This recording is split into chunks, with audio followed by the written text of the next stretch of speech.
In October of 1998, a well-respected married couple vanished from their sprawling Austin estate. Their dinner table was set for two, their wine glasses still half full, but their Mercedes was gone. And so were they. For months, their names haunted the headlines. For years, their faces appeared on missing persons flyers across the state. And for decades, investigators tried and failed to explain what really happened behind the locked gates of their perfect suburban dream. Some say they ran away. Some say they were silenced. But the truth? The truth is far stranger than anyone imagined. If you're new here, make sure to subscribe and hit the bell, because today we're diving into one of the darkest, most chilling vanishing cases you've never heard of. The house on Cherrywood Lane still looked immaculate from the street. A white columned porch, manicured hedges trimmed into careful squares, and a black iron gate that whispered wealth and taste without ever raising its voice. To the neighbors who walked their dogs past its long driveway, it was a picture of permanence. A place that had seen dinner parties and anniversaries, carefully catered celebrations that stretched long into the summer nights. But if you stepped inside the estate now, you would find something else. Dust, silence, a faint smell of mold creeping up from the basement, and on the dining room table, still, after all these years, a set of crystal candlesticks, wax frozen mid-drip, as though time itself had been interrupted. The Halsteads had been gone for 22 years. Nathaniel and Claire Halstead, the couple everyone admired, envied, whispered about. He, a dentist turned real estate investor who climbed effortlessly from one fortune into another. She, a part-time art dealer with a wardrobe as carefully curated as her gallery collections. They seemed to glide through Austin society untouched by struggle. The Halsteads were beautiful. They were magnetic, and, above all, they were untouchable. Until the night they disappeared. It began with silence. Claire's mother couldn't reach her by phone. Nathaniel missed a business meeting. Their housekeeper arrived to find the front door unlocked and the alarm system disabled. On the granite kitchen counter, a handbag lay open. Claire's. Its contents scattered as though dropped mid-task. In the master bedroom, the bed was turned down neatly, but unslept in. The Halsteads had vanished without a trace. For weeks, police dogs combed through wooded trails near their property. Helicopters swept the hill country. Theirs was the kind of case that demanded attention. A couple whose faces graced glossy magazines now staring out from police sketches and nightly news bulletins. But every lead ran dry. And then, 3 months later, a break. A car. Their Mercedes, abandoned off a rural back road 40 miles south. The keys still in the ignition, the leather seats mottled with rain. On the passenger side floor mat, faint stains. Blood, according to the preliminary tests. But not enough to confirm a crime, not enough to prove anything. What it did prove was worse, that the Halstead story had layers no one had considered. Because when investigators ran the VIN number, when they opened the glove box, when they traced bank accounts tied to the insurance policies, what they found unraveled everything the neighbors thought they knew. Nathaniel Halstead had another identity, another life, another family. And Claire wasn't who she seemed either. It was a case that would twist into something far darker than a missing persons investigation. It would sprawl into a web of financial fraud, secret passports, and a trail of identities buried across the Southwest. A marriage built on glass and mirrors, cracking apart under the weight of secrets that refused to stay hidden. 2 decades later, the story still hangs over Austin like a storm cloud. Every so often, a tip trickles into the police station. A sighting in Nevada.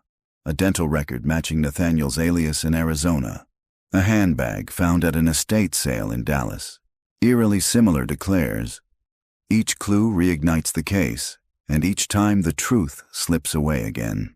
But tonight, we return to Cherrywood Lane, to the dining table with its wax-frozen candlesticks, to the place where a perfect marriage dissolved into one of Texas's most disturbing disappearances. Because if you peel back the veneer, you'll find something festering underneath. The Halsteads were not victims of a random crime. They were not simply unlucky.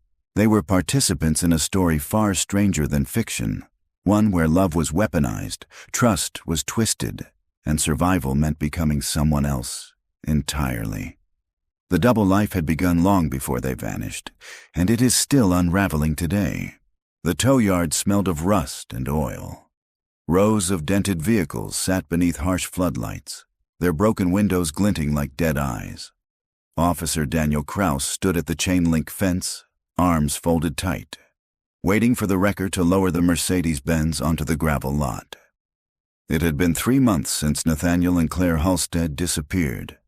3 months of unanswered calls, empty leads, and neighbors who swore the couple had simply skipped town. Some believed the Halsteads had debts. Others whispered about affairs. A few muttered about something darker, something involving organized crime. But tonight, standing in front of the silver Mercedes 500 SL, Kraus felt a shift. The first solid crack in the facade. The car looked ordinary at first glance, just weather-beaten from weeks abandoned in the hill country. A thin film of dirt streaked across the hood. The leather interior, pale cream, had been stained by rain leaking through a cracked sunroof. The keys still dangled from the ignition, and a scattering of leaves clung to the floor mats. But it wasn't the neglect that made Kraus's stomach tighten. It was the details.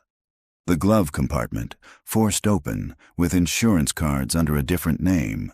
The faint reddish smear on the passenger side mat, too dark to be rust, and the faint, deliberate scratch carved into the dashboard, a single initial.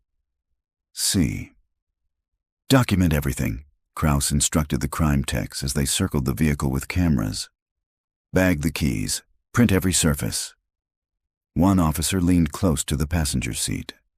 "Sir, you'll want to see this." Kraus crouched down. At the edge of the floor mat, tucked half under the seat rail, was a thin slip of paper. He pulled on gloves and slid it free. A receipt. Austin gas station. Dated 3 days after the Halsteads were last seen. That detail alone rewrote the timeline. Until now, investigators had believed the couple vanished on October 12th, the night they missed their dinner reservation at the Lake House Inn. Theories had clustered around that evening. A home invasion, a carjacking, maybe a spur-of-the-moment flight. But if the Mercedes had been filled at a pump days later, someone had been alive and moving. Someone had kept the story going after the public assumed it ended. Kraus slipped the receipt into an evidence bag. His pulse quickened. Behind him, the wrecker driver spat into the gravel. Car wasn't even hidden that well, just sitting out off County Road 221 near an old pecan orchard. Surprised it took this long for anyone to notice. Kraus frowned. "And no reports before today?" "Not a one. Some hunter must have spotted it this week, called it in." The officer glanced back at the Benz, its headlights catching a flicker of reflection from the windshield. Something about it gnawed at him. Why abandon a car where it would eventually be found?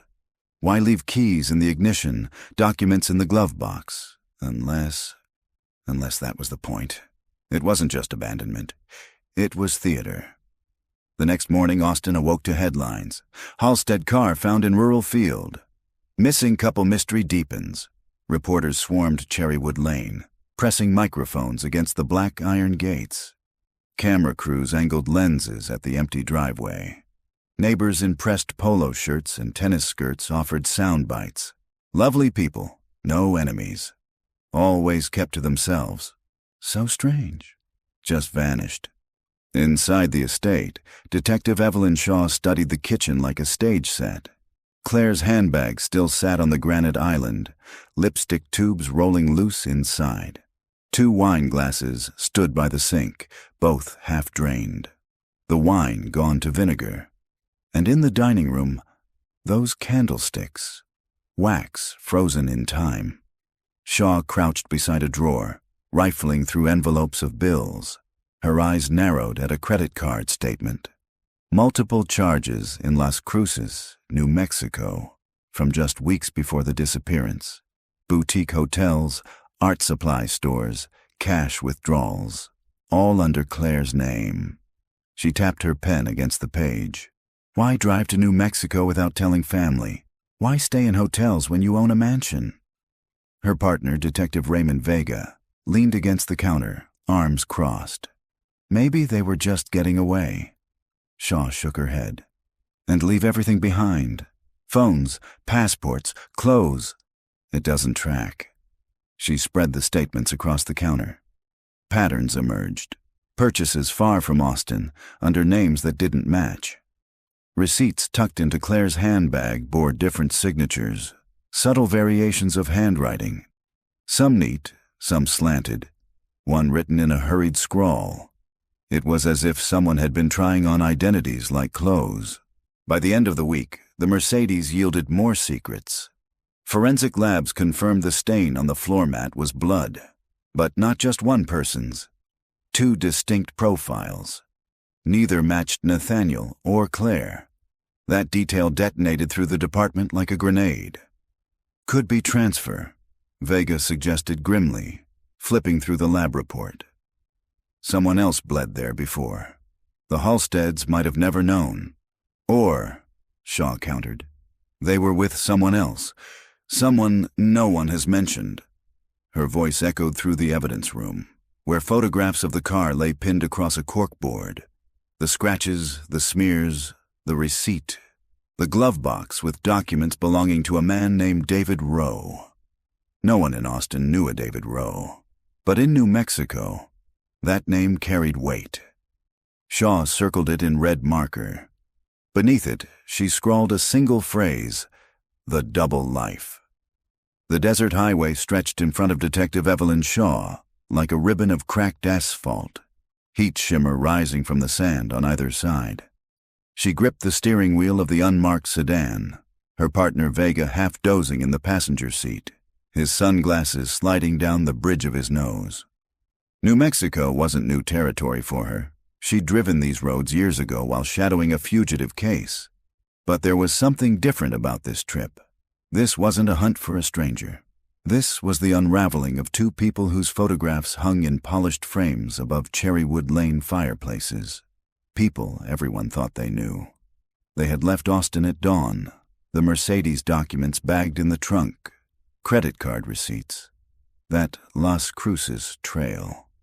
The glove box insurance paper under the name David Rowe. It was all they had, but it was enough to justify the drive. Wake up, Shaw muttered, nudging Vega as they approached the city limits. We're here, Vega rubbed his face. Doesn't look like the kind of place millionaires hang out. Shaw didn't answer. She pulled into a cracked asphalt lot outside the Desert Star Motel, its neon sign flickering in the dry morning light. The statement from Claire's card had listed this address 2 weeks before she vanished. The motel office smelled of stale coffee and dust. A television buzzed in the corner, tuned to a soap opera with the volume low. Behind the counter sat a man with thinning hair and a heavy southwestern accent. Afternoon, Shaw began, flashing her badge. Detectives from Austin. We're looking for records from October, rooms registered under Claire Halstead or David Rowe. The man leaned back, frowning. Halstead doesn't ring a bell. Rowe. He shuffled through a filing cabinet, fingers dragging across paper. He paused, then pulled a card free. David Rowe. Checked in for 3 nights. Paid cash. Drove a dark sedan. Came with a woman, early 40s maybe. Brown hair, fashionable. They didn't use last names. Just first. He signed everything, David. She signed nothing. Shaw felt her pulse climb. Did anyone else see them? Housekeeper. Said they kept to themselves. Room smelled of cigarettes. They left early, didn't check out proper. Keys on the table. He hesitated, then added, Housekeeper said something else. Thought she heard them fighting the second night. Raised voices. Then silence. Room 12 still sat at the far end of the row, curtains drawn, the door's paint peeling beneath the sun. Shaw stepped inside. It smelled faintly of mildew, though the sheets had long been stripped. Still, details lingered. Scratches on the cheap dresser top, a cigarette burn in the carpet, and carved faintly into the wood of the bathroom door, almost invisible unless the light hit just right. C.H. Claire Halstead had been here. Vega crouched by the sink. "Look at this." He held up a small pill vial wedged behind the plumbing. The label had been torn away, but inside lay 2 capsules, pale blue. "Bag it," Shaw said. Every detail added to the puzzle. A couple living under false names, fighting, leaving things behind like breadcrumbs, and all of it far from the mansion where their perfect lives had been staged. By late afternoon, they sat in the Las Cruces police station, the desert sun slanting through dusty blinds. Local officers had joined them, scanning the files. "David Rowe," a sergeant muttered. "That name's come up before." He pulled an old case folder. 2 years back, a property dispute outside of Santa Fe. Man matching his description bought land under that name, never developed it, then disappeared. He slid a photograph across the table. Shaw's breath caught. The grainy surveillance still showed a man at a bank counter. Tall, dark hair, strong jaw. Even in poor resolution, the resemblance was clear. Nathaniel Halstead. But the clothes were different. Less polished. The glasses, the posture, altered. He wasn't posing as Nathaniel. He was someone else entirely. Vega leaned in. So the husband had another life, money, land deals, and she was with him? Shaw tapped the photo. Maybe not with him, maybe trapped by him. The sergeant shook his head. Doesn't square. Locals say she signed for paintings at a gallery here, under the name Anna Vale. That wasn't with him. She came alone. 2 names, 2 identities. Husband and wife, each playing separate roles. Parallel lives that bent and twisted but never overlapped where anyone could see. Shaw scribbled notes, her mind racing. The double life isn't just his. It's hers too. That night, in a roadside diner lit by buzzing fluorescents, Shaw studied the evidence spread across the booth table. Claire's hotel receipts, Nathaniel's property deeds. 2 halves of a puzzle that didn't fit. Vega pushed his coffee aside. Here's the problem. If they both had aliases, maybe they weren't victims. Maybe they planned this, staged the disappearance, left everything behind. Shaw shook her head. Then why the blood? Why abandon the Mercedes in plain sight? She leaned back, staring past the neon reflections in the window to the endless desert beyond. Something gnawed at her. It wasn't just secrets. It wasn't just fraud. There was something calculated here, something meant to mislead. As the clock above the counter ticked past midnight, Shaw realized the Halsteads hadn't simply lived double lives. They had been playing a game, and someone else was moving the pieces. The Vale Gallery sat on a quiet street just off the plaza in Santa Fe, tucked between a coffee shop and a store selling turquoise jewelry. Its facade was understated. Whitewashed adobe, a single wooden door, no neon, no clutter. A brass plaque read simply, Vale. Detective Evelyn Shaw stood outside for a moment, watching passers-by drift along the sidewalk, oblivious. Tourists with cameras, couples sipping iced coffee. None of them could imagine the reason she was here. That this gallery might hold the missing threads of a woman who had vanished into myth. She pushed open the heavy door. A bell chimed softly. Inside, the air was cool, scented faintly with varnish and cedar. Paintings lined the walls, abstracts in desert reds and golds, portraits of faces blurred with brush strokes. A woman at the counter looked up from a ledger. Silver hair swept into a bun, glasses perched low on her nose. "Good morning," the woman said. Her voice carried the refined calm of someone who had spent decades in quiet rooms. Shaw flashed her badge. "Detective Evelyn Shaw, Austin Police. I'm following up on a missing persons case. I was told a woman using the name Anna Vale purchased art here." The woman hesitated. then adjusted her glasses. Yes, Anna. I remember her well. Can you describe her? The woman smiled faintly, as if recalling something private. Striking, mid-40s, polished. She dressed with intention, tailored jackets, silk scarves. She carried herself like she'd grown up around galleries. Not like a tourist, more like someone who wanted to be seen, but not known. Shaw felt the words settle like stones in her chest. That was Claire. What did she buy? Smaller pieces. Nothing extravagant, but tasteful. Always paid cash. Once she mentioned a house she was decorating. Did she come alone?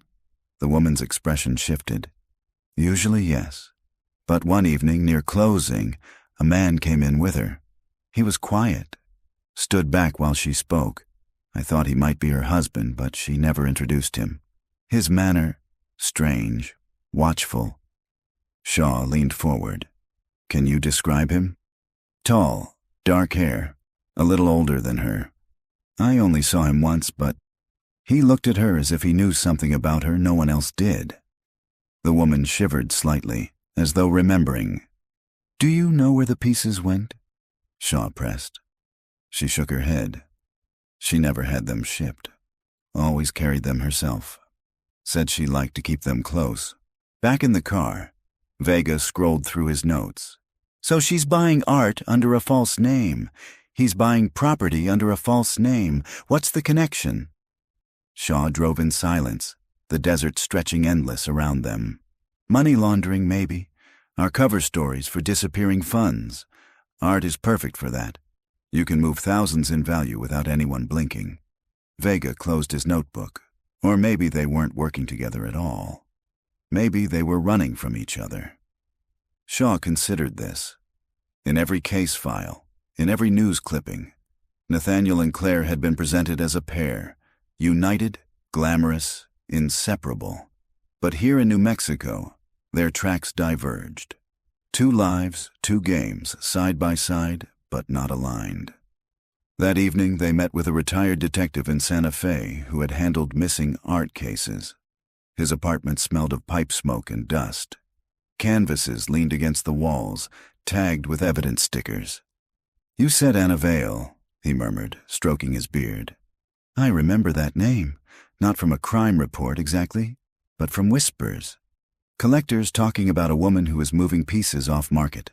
Legitimate sales on the surface, but the provenance was messy. Originals traded for forgeries, that sort of thing. Dangerous territory. Dangerous how? Vega asked. Art isn't just paint and canvas. It's currency for people who don't want to use banks. You get involved in those trades, you step into shadows you can't walk out of. Shaw felt a chill. Claire, Anna, hadn't just been dabbling in art. She had been playing in the margins where money and danger intertwined. Do you know who she dealt with? Shaw asked. The detective shook his head. Never saw her myself, just stories. But if she was moving in that circle, it wasn't by accident. Someone brought her in. Someone who knew how to use her. The next morning, Shaw and Vega sat in a diner outside Albuquerque, reviewing their notes. Sunlight spilled across Formica tables, the smell of bacon and coffee heavy in the air. She's deeper in this than we thought, Vega said. Art deals, false names. He's got property scams, both living double lives. So the question is, were they partners or marks? Shaw stirred her coffee absently. Or predators. Vega looked at her sharply. Think about it, she said. They vanish without a trace. The Mercedes shows up staged like a crime scene. Blood inside, but not theirs. They've got aliases in 2 states. This isn't just about disappearing, it's about manipulation. Maybe they weren't running from someone else. Maybe they were running the game. Her voice dropped lower, and maybe it finally caught up with them. That night, Shaw lay awake in her hotel room, staring at the ceiling. The air conditioner rattled, drowning out the silence. She kept seeing the initials carved in the motel bathroom door. C.H. Claire's defiance etched into cheap wood. Why leave that behind? Not fear, not accident, intention. Claire had wanted to be remembered there. A message scratched into the dark. Shaw closed her eyes. Somewhere in the desert's silence, secrets still lingered, and they were only just beginning to surface. The land was nothing but dust and silence.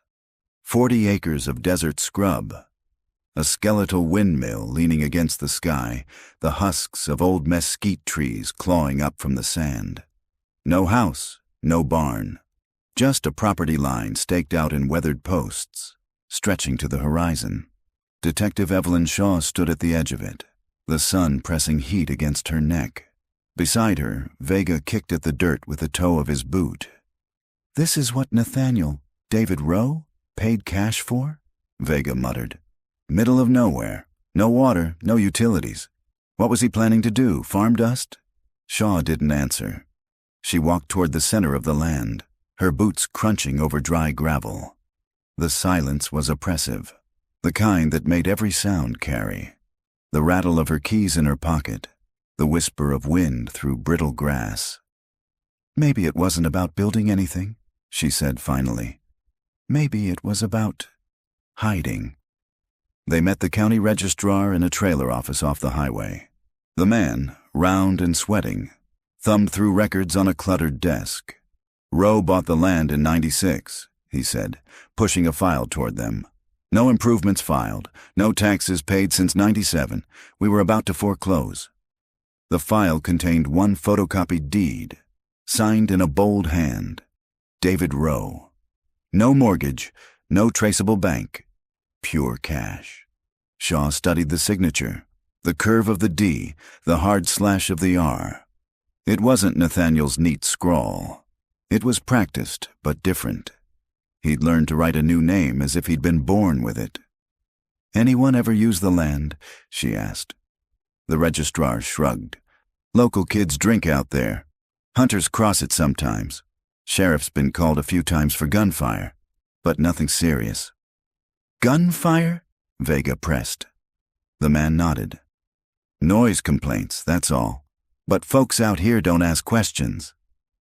By late afternoon, Shaw and Vega were back on the land with a ground-penetrating radar unit borrowed from state police.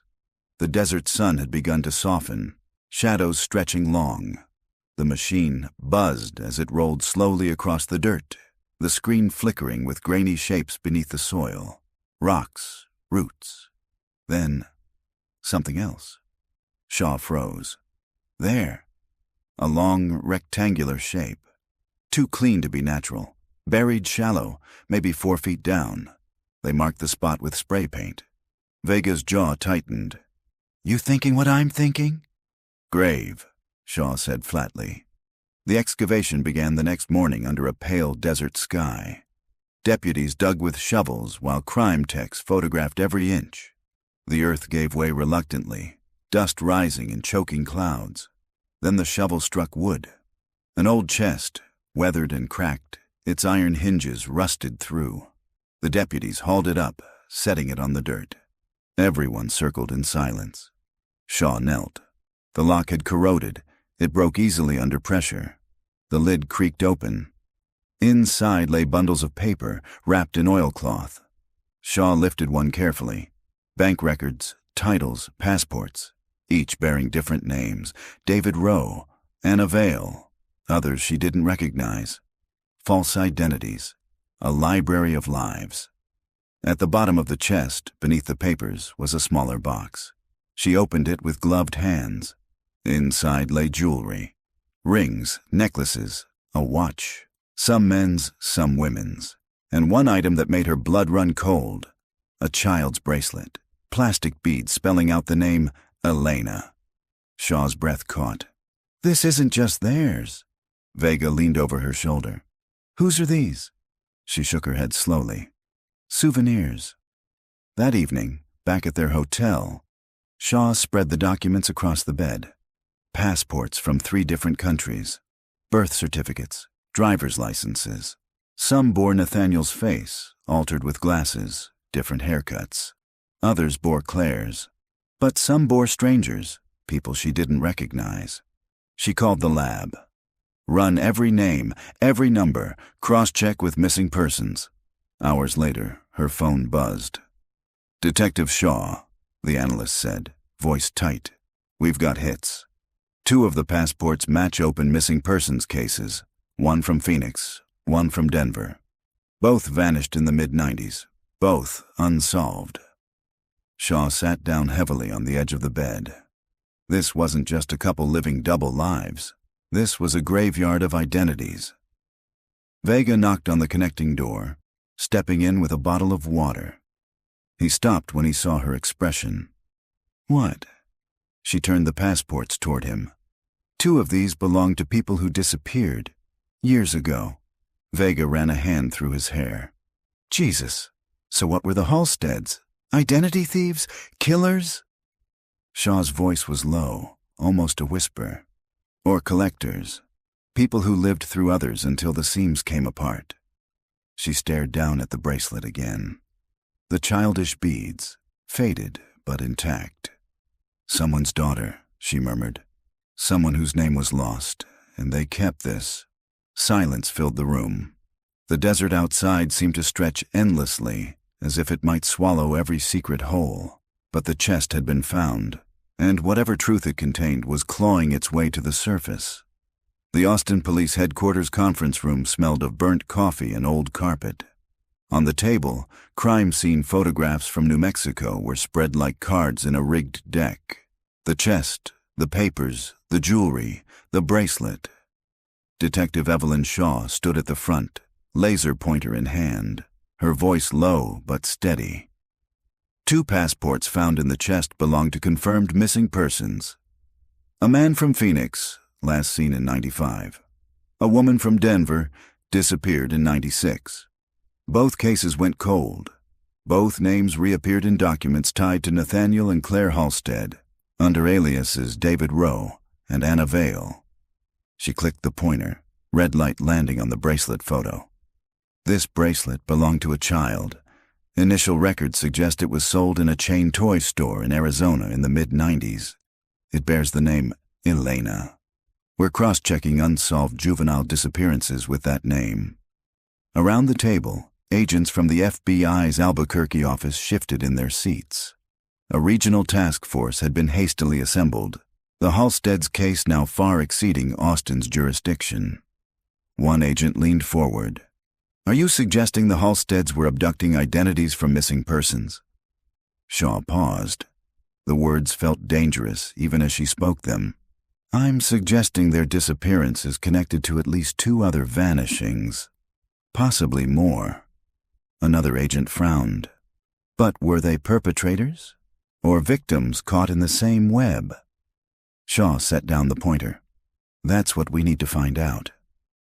Over the next week, files flooded in. Boxes of case reports from Phoenix, Denver, Albuquerque, and Dallas. Disappearances that had once seemed random were now lined side by side. Shaw worked until her eyes burned, until the words on the pages blurred. Couples vanishing mid-road trip. Families leaving behind set dinner tables, half-packed bags, unlocked doors, and in every case, small inconsistencies. Credit cards used days later. Cars found abandoned but intact. Purchases of art. Purchases of land. Always cash. Vega sat across from her, his tie loosened, sleeves rolled. "It's like someone's weaving the same pattern over and over," he muttered. Shaw rubbed her temples. Or the same people. Testing how far they could go before anyone noticed. On the 4th night, Shaw drove alone to the Halsteads' abandoned estate. The gate creaked as she pushed it open, her flashlight cutting a thin beam across the manicured lawn gone wild. Inside, the air was stale, heavy with dust. She walked past the candlesticks frozen mid-drip, past Claire's scattered handbag, past the silent kitchen. She stopped in the study. Shelves of leather-bound books lined the walls. Tax records, real estate portfolios, dental journals from Nathaniel's first career. But tucked at the very back of a shelf, nearly hidden, was a narrow black binder. She pulled it free. Inside were photographs, dozens of them, Couples smiling at restaurants, children in playgrounds, families posing beside cars. Some were clearly candid, shot from a distance. Others looked like stolen vacation photos. None bore names. Shaw flipped through in silence, her pulse thudding. Near the back was a picture she recognized instantly. Nathaniel and Claire at a dinner party. Claire's hand on Nathaniel's arm, both of them smiling, perfect, admired. Behind them, blurred in the background, was a little girl with a plastic bracelet. Beads spelling out ELENA. Shaw sat down heavily in the desk chair, the binder slipping from her hands. This wasn't coincidence. The Halsteads weren't just tied to other missing persons. They had been watching them, documenting them. The next morning, Shaw laid the binder on the task force table. This, she said, isn't just identity theft. It isn't just fraud. The Halsteads were keeping records of families that later disappeared. Photographs, names, artifacts. The bracelet ties directly to a child photographed in their presence. Vega leaned forward, his face tight. So they were selecting victims. Shaw shook her head. Or someone was selecting for them. Think about it. Why keep a binder like this? Why bury the papers on desert land? Why scatter clues between Austin, Santa Fe, and Phoenix? They wanted to be found, but only parts of the story. The FBI agent at the table exhaled sharply. So what are we looking at here? A husband and wife con team, or something bigger? Shaw looked down at the binder, at the blurred face of the child named Elena. Her voice was quiet, steady, but filled with dread. We're looking at a system, and the Halsteads were only one piece of it. That night in her hotel, Shaw couldn't sleep. She sat at the desk, binder open before her. She traced her finger over the photographs. Couples smiling, children laughing, moments frozen before they were erased. The double life. It wasn't just Nathaniel and Claire's marriage. It was an entire architecture of shadows. And if the Halsteads were gone, it wasn't because they stumbled. It was because they knew too much. The morning briefing was hushed, as if even the air in the conference room had learned to carry secrets. The binder lay open on the table, photographs of smiling families staring up like ghosts, frozen in happier times. Detective Evelyn Shaw tapped the image of the little girl with the plastic bracelet. Elena, that's the name on the beads. We ran cross-checks. There are 3 open cases of girls named Elena who disappeared between 1993 and 1998. All under 10 years old, all unsolved. She flipped to the next slide on the projector. A school portrait, grainy from an old missing child flyer. Elena Morales, age 7. Vanished from a rest stop outside Phoenix in '95. Her family was never found. Shaw's voice caught slightly, but she pushed on. The bracelet matches the one described in the report by her grandmother. The Halsteads, or someone tied to them, kept this as a trophy. The silence in the room deepened. One FBI agent leaned forward. "You're suggesting the Halsteads abducted children?" Shaw's jaw tightened. "I'm suggesting they had access to them. Whether as abductors, accomplices, or witnesses, we don't know yet. But Elena Morales' bracelet ended up buried in Nathaniel Halstead's land chest. That's not chance." Across the table, Vega shifted in his chair. So the Halsteads weren't just living double lives. They were orbiting something darker. A ring, maybe. A network. Shaw nodded grimly. And if that's true, their disappearance wasn't escape. It was cleanup. By afternoon, they were in Phoenix, meeting the Morales family. The grandmother, Rosa, lived in a modest stucco home on the city's edge. The yard was bare, only a faded tricycle leaning against the wall. She answered the door slowly, her hands shaking. "Detectives," she whispered, ushering them in. "You found something?" Shaw sat with her at the kitchen table, Vega beside her. The smell of beans simmering on the stove lingered in the air. Shaw opened a small evidence bag. Inside lay the bracelet. its plastic beads dulled with age. Rosa gasped, her hand flying to her mouth. Tears welled instantly. "That's hers, my Elena. She wore it everywhere. I bought it for her at the swap meet. She had it the day they vanished." Her voice broke. Vega leaned forward gently. "Tell us again what happened, ma'am. Anything you remember." Rosa nodded, trembling. "It was July. Hot. Too hot. My son Carlos and his wife Teresa took Elena on a short trip north just for a picnic. They stopped at a rest area by the highway. Carlos went to get drinks. Teresa stayed with Elena. When he came back, they were gone. The car still there, doors unlocked. Food on the table." Her tears slid silently down her cheeks. "We searched everywhere. Police searched. Nothing. For years. Nothing." Shaw's chest tightened. The scene mirrored too many others. Abandoned cars. Meals interrupted. Lives snuffed out without sound. She placed her hand gently over Rosa's. "We believe Elena and her parents were connected to other disappearances. We're working to understand how. And this," she glanced at the bracelet, "is proof her story isn't forgotten." Rosa clutched Shaw's hand with surprising strength. "Find her. Find what happened. Please." That night, back at their Phoenix field office, Shaw and Vega pored over maps and case files. Red pins marked cities: Phoenix, Denver, Austin, Santa Fe. Strings stretched between them like arteries in a dark body. Vega rubbed his eyes. "So every family has the same pattern. Sudden disappearance, car left intact, signs of life afterward, cards used, receipts. Someone keeping the illusion alive." Shaw nodded, tapping the binder. "And the Halsteads were right in the middle. Claire buying art, Nathaniel buying land, both using stolen names, but the bigger pattern—" Her voice faltered. Vega leaned in. "Say it." Shaw exhaled. "Children. They're the common thread. Each family had one. Each child vanished with them. And in every case, an artifact turns up later. A toy, a photo, a bracelet. Trophies." The word hung heavy in the air. By midnight, Shaw sat alone in her hotel room, staring at the bracelet under lamplight. The beads glowed faintly, cheap plastic transformed into something sacred by grief. She imagined Elena's small hands threading it over her wrist, proud to spell her name.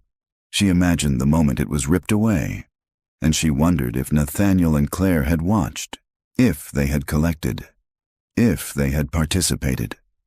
The thought made her stomach twist. She set the bracelet back in its bag and closed her eyes. Sleep wouldn't come. Only the echo of Rosa's voice. Find her. Find what happened. The next morning, Shaw received a call. "Detective," the lab analyst said, his voice urgent. "We pulled partial prints from the passport pages in that chest. One matches Nathaniel Halstead. Another, unidentified, female. And here's the kicker.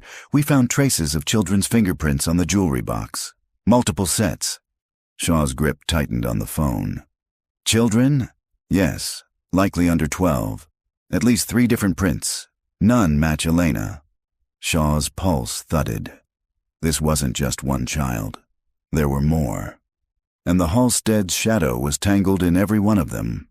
The task force's temporary headquarters in Phoenix buzzed with a tension that never seemed to ease. Files stacked chest-high on desks, phones rang without pause, and the whiteboard at the front of the room was crowded with names, dates, red string. Detective Evelyn Shaw stood staring at it, marker in hand. Each family pinned to the board had once been a neat, happy unit. Father, mother, child. Now they were symbols. Red lines stretched from their hometowns to the deserts of New Mexico, the galleries of Santa Fe, the highways of Texas. 6 confirmed vanishings between 1993 and 1998, she said to the room. Each one fits the pattern. Family disappears. Car intact. Credit activity for days afterward. And in each case, a child was present. She circled the word children in thick red ink. Artifacts linked to at least 3 of these children have been recovered. Elena's bracelet, a boy's baseball cap found in Denver, a girl's sketchbook in Dallas, all buried or hidden among Halstead property. Vega leaned against the wall, arms crossed, watching her. His voice was low but sharp. "So are we ready to say it out loud?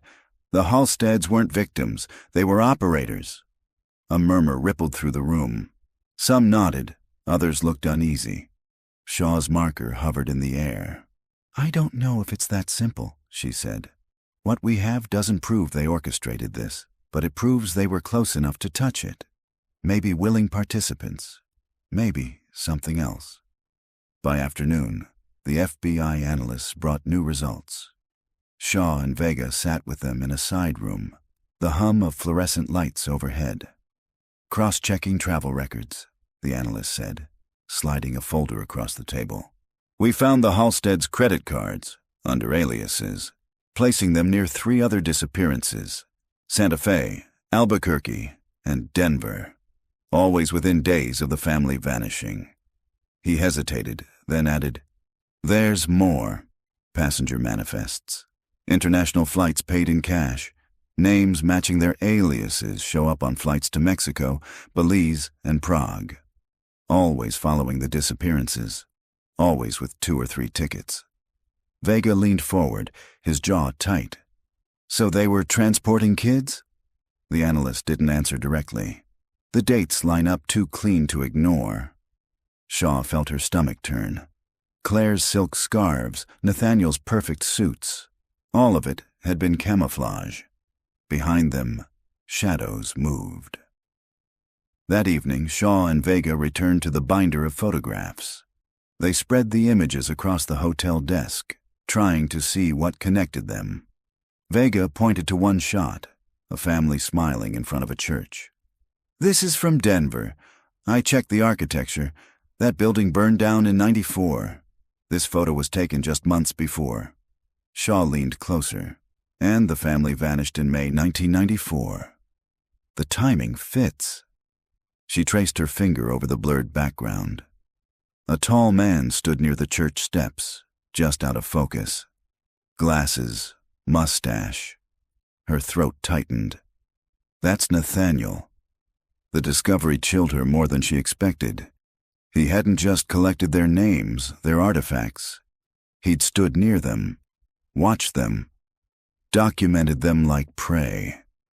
By midnight, Shaw sat alone with her notes, exhaustion buzzing in her skull.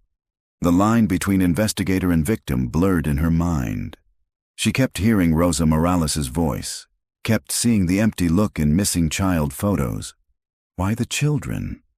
She closed her eyes and tried to imagine Nathaniel and Claire at home, in their grand estate, smiling for neighbors, raising glasses at charity dinners. How many nights had they sat at the same table, discussing which family to follow, which child to mark? Or, Shaw's mind faltered, were they themselves marked? The binder, the chest, the artifacts, too carefully preserved, too carefully planted, not trophies, messages. And if so, who were the messages for? The next morning a call came from Albuquerque. A deputy sheriff's voice crackled through the line. "We've got something. An informant who claims to have seen the Halsteads after they disappeared. Says they were alive. Says they were with a group." Shaw's pen froze over her notebook. "What kind of group?" The deputy hesitated. "Said they called themselves the Veil. Small circle. Wealthy. Moved between states, sometimes overseas. They dealt in more than money. They dealt in people." Vega swore under his breath. Shaw closed her notebook slowly, her pulse thundering. The double life wasn't just a clever trick of aliases. It was a veil. And behind it, something vast and predatory had been waiting all along. The informant sat in a windowless interview room, his hands folded neatly on the table. He looked ordinary, 40-something, thinning hair, clean shirt tucked into worn jeans. Nothing about him hinted at the words he was about to speak. Shaw and Vega sat opposite, the hum of the recorder filling the silence. "Start with your name," Vega said. The man shifted. "You can call me Daniel. That's not my real name, but it's the one I'll use. If this goes beyond this room, I won't live long enough to regret talking." Shaw leaned forward. "You said you saw the Halsteads after they disappeared." Daniel nodded once. "Not just saw. I was with them. Part of it. Part of the veil." His eyes flicked toward the mirror, as if expecting it to crack. He spoke in a voice low and careful, like each word was a brick pried loose from a wall he'd once sworn never to touch. "It isn't a cult, not in the way people think. No gods, no robes, no chanting. It's a circle, private, exclusive, built around control. People of means, doctors, lawyers, politicians, they wanted to live lives without limits, to step behind the veil of law, of morality. And once you crossed, there was no crossing back." Shaw's stomach tightened. "And the Halsteads?" "They weren't founders. They were recruits. Perfect recruits. Wealthy, charismatic, beautiful, people who looked like the world bent around them. They were approached in '92, I think. By '94, they were all in." "What did they do?" Vega asked. Daniel's eyes dropped. "They tested boundaries. At first, it was money, laundered through art, land, false names. Then it was travel, identities traded like currency. And then it was people. Families chosen because they fit the profile. Couples with one child, always one child." Shaw felt her pen tremble in her hand. "Why one?" Daniel hesitated. His voice when it came was raw. "Because it was cleaner. Easier to erase a family unit than one scattered child. One meant you could control the narrative. No siblings to testify. No one left behind to ask questions." He described the gatherings in desert houses, the circles of polished faces sipping wine while discussing which identities could be harvested. The way children's toys were sometimes left on mantels, out of place, reminders of the power they held. "They called it the harvest," Daniel whispered. "Taking lives, taking names. Not always by killing. Sometimes by folding people into the circle. Sometimes by erasing them completely. But the children, they were the price, the offering. You give the circle your innocence, and it gives you a life without consequence." Shaw's chest felt tight. "And the Halsteads, what role did they play?" Daniel's expression hardened. "Claire was the charm. She could walk into any gallery, any dinner party, and make people feel chosen. Nathaniel was the architect. He knew how to build structures, businesses, properties, paper trails. Together, they were golden. Everyone admired them. Everyone wanted them at their table." Vega's voice was sharp. "So what happened? Why did they disappear?" Daniel leaned closer, his voice barely audible. "They broke the circle, or tried to. They started keeping their own records. Photos, trinkets, files, insurance, maybe guilt, maybe leverage. But in the veil, that's betrayal, and betrayal is erased." Shaw's heart thudded. "The chest, the binder, the artifacts, not trophies, insurance." "They wanted to leave," she whispered. Daniel's eyes were bleak. "No one leaves. That's why you found their things but not their bodies. The veil doesn't spill blood in daylight. They disappear you, seamless, like you never existed." The interview ended hours later, Daniel pale and sweating, refusing to say more. He asked for protection, though he doubted it would matter. Shaw and Vega walked out into the desert night, the air cool against their faces. The stars above glittered sharp and endless. Vega lit a cigarette, his hands unsteady. "So that's it. The Halsteads were part of some predator circle, and they either got cold feet or greedy. Either way, the veil made sure they were swallowed whole." Shaw didn't answer. Her mind replayed Daniel's words. The offering, the harvest. No one leaves. She thought of Elena's bracelet, tiny and bright, buried beneath sand. A relic of innocence fed into something bottomless. And for the first time since the case began, Shaw wondered if she wasn't tracing a crime scene at all. But a ritual. The lead came from an unlikely source, a hotel ledger in Prague. Shaw sat in the task force office, jet-lagged analysts buzzing around her, when the email pinged in from Interpol. She opened it, her pulse quickening. Hotel Europa, Prague. Guest registry, October 2001. Name, David Rowe. Accompanied by Anna Vale. Payment, cash. Shaw read it twice, then a third time. The aliases were the same as on the desert chest. The date was 5 years after the Halstead's disappearance. She printed the page and crossed the room to Vega, who was hunched over maps. Look at this.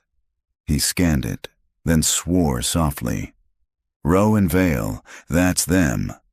Unless someone else in the Vale picked up their identities, Shaw countered. Vega shook his head. Too neat, too deliberate. If they were erased in 96, how do their names show up in Europe in 01? Someone kept them alive or let them live. That night, Shaw stared at her hotel ceiling, the Prague lead replaying in her mind. Daniel's words echoed, "No one leaves. They disappear you." So how had the Halstead slipped through? She thought of the binder, the careful photos, the buried chest. If those were insurance, maybe it had worked. Maybe they had bargained their way into exile, surviving as ghosts under false names. But if they had survived, why no trace since 2001? And why leave the bracelet, the artifacts, behind like breadcrumbs? Sleep never came. Only the unshakable sense that Nathaniel and Claire were still out there, watching, waiting. The next morning, Shaw and Vega met with an FBI cryptographer. On the desk between them lay one of the passports from the chest. "We scanned the lamination," the cryptographer said, "and found faint indentations beneath the printed page, invisible without spectrum analysis. It's a code, coordinates Shaw's breath caught." "Where to?" "Southern Utah, a canyon system." Remote Shaw and Vega exchanged a look. Vega muttered, "More graves." "Or more messages," Shaw said. 2 days later, they stood at the mouth of a sandstone canyon, wind hissing through the crevices. Rangers had guided them in, leaving them with supplies and radios. They hiked for hours, the sun carving shadows across the red rock. Then Shaw spotted it. A symbol etched into stone, a circle cut by a single vertical line, the same mark that had appeared on the chest hinges. Beneath it, buried shallow in the sand, they found another box, smaller, newer. Inside lay photographs. Nathaniel and Claire, unmistakable, standing in a European square. Their clothes were modern, their smiles wide. Behind them, a clock tower read 1999, and tucked beneath the photos was a note, handwritten in neat cursive. "We are alive, but not for long. If you found this, the veil is already behind you." Shaw's hands trembled as she read it aloud. Vega swore. So they knew someone would follow. They planted this trail. Why? To warn us? To taunt us? Shaw folded the note carefully. Her voice was steady, though her heart pounded. Because they wanted their story told, even if it killed them. Back at camp that night, the desert stretched endless and silent around them. Shaw stared at the note by lantern light, her mind racing. If Nathaniel and Claire were alive in 1999, alive in 2001, then the veil hadn't erased them immediately. Perhaps they had bargained. Perhaps they had fled. But if they were still alive, then maybe they were still running. And maybe the circle was still watching. The thought chilled her more than death. Because if the veil erased the Halsteads, what chance did she and Vega have now that they were holding the same secrets in their hands? The first sign came on the drive back from Utah. Shaw sat in the passenger seat of the rented SUV, the canyon walls receding in the rearview mirror, the desert opening wide ahead. Vega drove in silence, the note and photographs sealed in an evidence folder on his lap. In the mirror, a black sedan appeared, half a mile behind. At first, Shaw thought nothing of it, but every time they slowed for a curve, it slowed. When they pulled off at a gas station, it idled at the shoulder, waiting. "See that?" she murmured. Vega's eyes flicked to the mirror. His grip on the wheel tightened. "Yeah, I see it." They filled the tank, bought water, lingered. The sedan never moved. Back on the highway, it followed again. By dusk, as they crossed into Nevada, the sedan peeled away at an interchange, disappearing among semis. But the unease lingered, clinging to the air like smoke. In the motel that night, Shaw checked her room twice before locking the door. She left the bathroom light on, unable to shake the image of unseen eyes watching from the dark. She lay awake, the note replaying in her head. "If you found this, the veil is already behind you." The next morning, at a diner outside Las Vegas, Vega slid into the booth across from her, tossing down a folded newspaper. "Front page, Prague edition, from last week." Shaw unfolded it. A blurry photo of a woman leaving a gallery. Tall, poised, scarf draped over her shoulders. She froze. It was Claire Halstead. Her hair shorter, her face thinner, but unmistakable. The caption beneath read, "Patron Anna Vale at exhibition opening." Shaw's throat tightened. "She's alive." Vega nodded grimly. "Or she wants us to believe she is." Back at headquarters, Shaw spread the photographs, the note, and the Prague article across the desk. The threads tangled, impossible to straighten. If Claire was alive, she was still using the alias, still orbiting the circle. But why surface in public after years hidden? A voice inside Shaw whispered the answer. Because she wanted to be seen, because she wanted the story followed. That night, Shaw returned to her hotel to find her door ajar. Her pulse spiked. She drew her gun, pushing the door open slowly. Inside, nothing looked disturbed, except the desk. The evidence folder lay open, its contents spread neatly.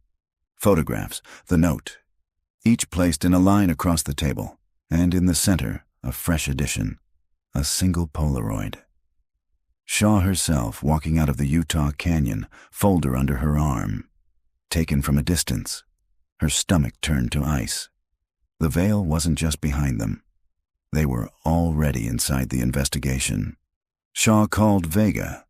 He arrived within minutes, his face pale as he studied the Polaroid. "This is a message," he muttered. "They're showing us they can reach us any time." Shaw nodded, her voice tight. "Like they showed the Halsteads, like they've shown every family before." For a long moment, neither spoke. The hum of the air conditioner filled the silence, too loud, too artificial. Finally, Vega said, "We're not investigators anymore, Evelyn. We're targets." Later, alone again, Shaw sat at the desk with the Polaroid. She turned it over, half expecting a message on the back. There was none. Only the image. Only proof. The veil had always been a shadow. Now it was a mirror. And if Nathaniel and Claire had lived as ghosts for years before vanishing again, Shaw realized the same fate could already be closing in around her. She lay awake until dawn, her mind spiraling. She thought of the children's artifacts, the careful photographs, the binder. She thought of Daniel's words, "No one leaves." And she wondered, not for the first time, if the Halsteads had left the trail not for justice, but for someone like her to follow, to take their place. The plane descended into Prague at dawn, the Vltava River catching the pale light like a strip of molten silver. Shaw stared out the window, her reflection ghosting the glass. Across the aisle, Vega dozed, though his hands still gripped the armrests tight, as if even in sleep he braced for impact. They hadn't told anyone in Phoenix where they were going. The Polaroid in Shaw's hotel room had erased any illusion of safety. The veil was inside their circle now. Secrecy was the only shield left. As the wheels hit the tarmac, Shaw whispered under her breath, If Claire's alive, she'll lead us. If she's not, someone wants us to believe she is. Vega stirred, opening one eye. Either way, we're walking into their theater. The gallery was on a narrow cobblestone street in the old town, its windows dressed in crimson drapes. Posters from last week's exhibition still clung to the glass. Anna Vale, patron. Inside, the scent of varnish and old stone lingered. The curator, a pale woman with sharp cheekbones, welcomed them in halting English. "Yes, Anna Vale," she said, flipping through guest books. "Tall woman. Expensive taste. She bought 2 paintings, paid cash, very discreet." "Do you still have the guest list?" Shaw asked. The curator slid a page across the desk. Neat, cursive signatures trailed down the sheet. Halfway down, Anna Vale. Shaw traced the ink with her finger. The handwriting matched Claire Halstead's grocery lists from the 90s. Too perfect to be coincidence. "Do you know where she went?" Vega asked. The curator shook her head. "No address, but she left a message." She opened a drawer and handed Shaw a sealed envelope. Shaw's pulse spiked. On the front, in precise cursive, "For the detective who cannot stop." They opened it in a cafe across the square. The letter inside was brief, the paper heavy, the ink deep black. "We are not gone. We are not free. Follow if you dare." "See." Beneath the signature, a set of numbers, coordinates. Shaw swallowed hard. "Another trail." Vega tapped the paper. "Or bait. She's pulling us step by step. Why? To save herself? To bury us with her?" The street outside bustled with tourists, but Shaw felt only the press of invisible eyes. Whoever C was, Claire or her ghost, they were already moving the pieces. That night in their hotel overlooking the river, Shaw stood at the window, staring at the spires against the indigo sky. "You believe it's her?" Vega asked from behind. Shaw didn't turn.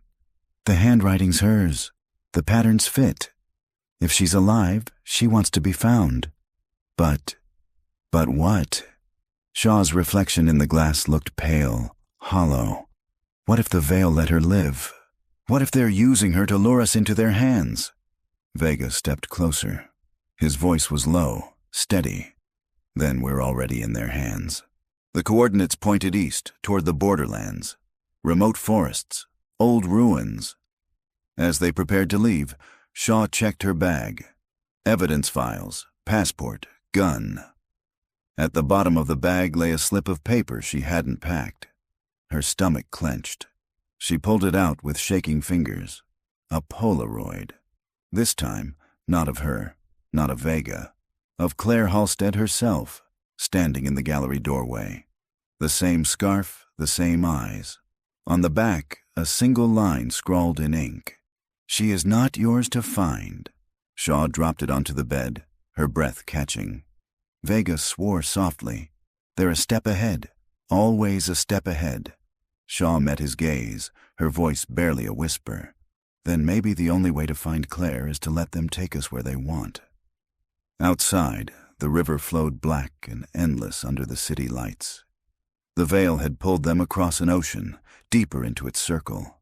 And as Shaw lay awake in the foreign dark, she knew the final move was coming. Not from her, not from Vega, from Claire, or from whatever remained of her. The forest was silent except for the crunch of boots on frozen leaves. Shaw pulled her coat tighter, breath rising in pale clouds. Vega walked ahead, flashlight beam cutting through the dense tangle of birch and pine. The coordinates had led them here, to a patch of wilderness on the Czech border, hours from the nearest village. Remote enough that no one would hear a scream. Shaw's hand brushed the letter in her pocket, Claire's taunting script etched into her memory. "We are not gone. We are not free." The words felt less like a message and more like a verdict. They found the ruins near midnight. Stone walls crumbled beneath ivy, the remains of a monastery long abandoned. The arches loomed like broken ribs against the moonlight. Inside, the air was colder, as if the walls still held centuries of grief. On the floor of the nave, a circle had been drawn in chalk. At its center, a small wooden box. Vega approached cautiously, gun raised. "Trap. Always," Shaw whispered. They opened the box together. Inside lay another photograph. Claire Halstead, unmistakable, though older, her eyes ringed with shadows. She sat in a dim room, hands clasped in her lap. On the back of the photo, "We chose wrong. We cannot undo it, but you must see." Beneath the words was another set of numbers. Coordinates again. Vega cursed. "They're stringing us along like dogs." Shaw stared at the photo. Claire's gaze seemed to burn through the paper, pleading, haunted, half defiant. "Or she's begging us to finish what she couldn't," Shaw murmured. They left the ruins at dawn, frost biting their lungs. The new coordinates led to an underground chamber carved into the hillside, its entrance half hidden by moss. Inside, their flashlights revealed rows of shelves. Boxes, files, photographs, an archive. Shaw's chest tightened. "This is it," she breathed. "The Halstead's insurance." Each box was labeled by year. 1992, 1993, 1994. Inside, names of families, travelogues, receipts, photos of children, smiling, oblivious. Vega rifled through the papers, his hands shaking. "It's everyone, every disappearance tied to the Veil, all of it documented." Shaw turned slowly, and there, near the back, she saw it. A file marked Halstead. Inside were photos of Nathaniel and Claire themselves, newspaper clippings of their vanished life, a death certificate, falsified, passports, and at the bottom, a final letter. Her hands trembled as she unfolded it. "If this is found, then we are gone. We were both predator and prey. We wanted the Veil, and then we wanted freedom. We were fools. Tell our story, and maybe it will not repeat. C.H." Shaw's vision blurred. The words were not defiant. They were confession. Nathaniel and Claire hadn't just stumbled into the Veil. They had chosen it, worn it like a second skin, and when they tried to shed it, the circle consumed them. Behind her, Vega hissed, "Evelyn!" She turned. At the entrance, figures stood silhouetted against the pale light. 3, maybe 4. Still, watching, not police, not locals, the Veil. Shaw's gun was already in her hand, though she knew it was useless. The figures didn't move closer. One of them raised a hand, as if in warning or in benediction. Then silently, they melted back into the trees. Vega's voice shook. "They let us live." Shaw looked down at the files, the photos, the Halstead's final letter. Her voice was flat, hollow. Number.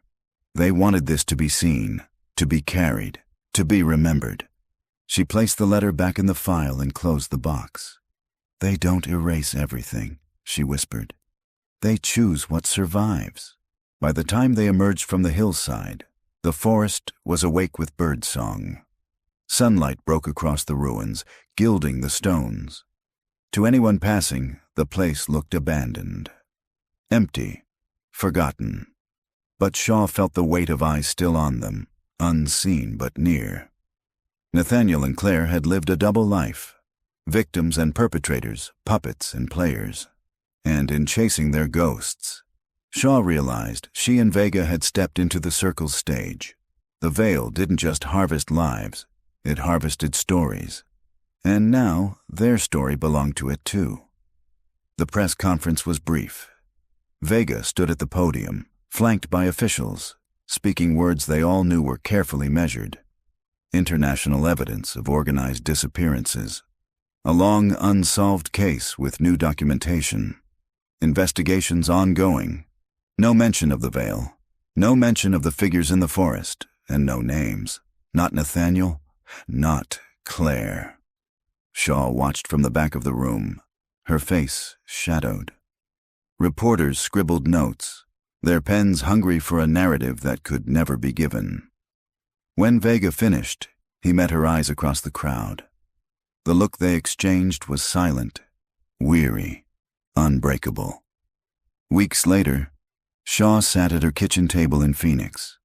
The desert light slanted through the blinds, painting stripes across the binder on the table. It wasn't the original. They had sealed that away in evidence. This was a copy. Inside were the photographs of the Halsteads, their aliases, their final letter. She traced Claire's handwriting with her fingertip. We were both predator and prey. The words carried the weight of confession, but also of legacy. Somewhere out there, the circle still existed. Maybe watching, maybe already choosing the next family to vanish. And Claire, whether alive or long dead, had ensured her story would not disappear into silence. She had written her way out of erasure. That night, unable to sleep, Shaw stepped outside. The desert sky stretched wide above her, endless stars pricked into black. She thought of the canyon chest, the buried artifacts, the bracelet of a child who had not been spared. She thought of Claire's face in the photographs, smiling in public, hollow in private. A double life, a double ending. Shaw closed her eyes and breathed in the dry night air. She would carry the story forward, not as evidence, not as myth, but as truth, jagged and incomplete. Because in the end, survival wasn't about living. It was about being remembered. The files remained locked away. The circle remained unbroken. And in some dim corner of the world, where shadows crossed between wealth and hunger, between power and silence, the veil still waited.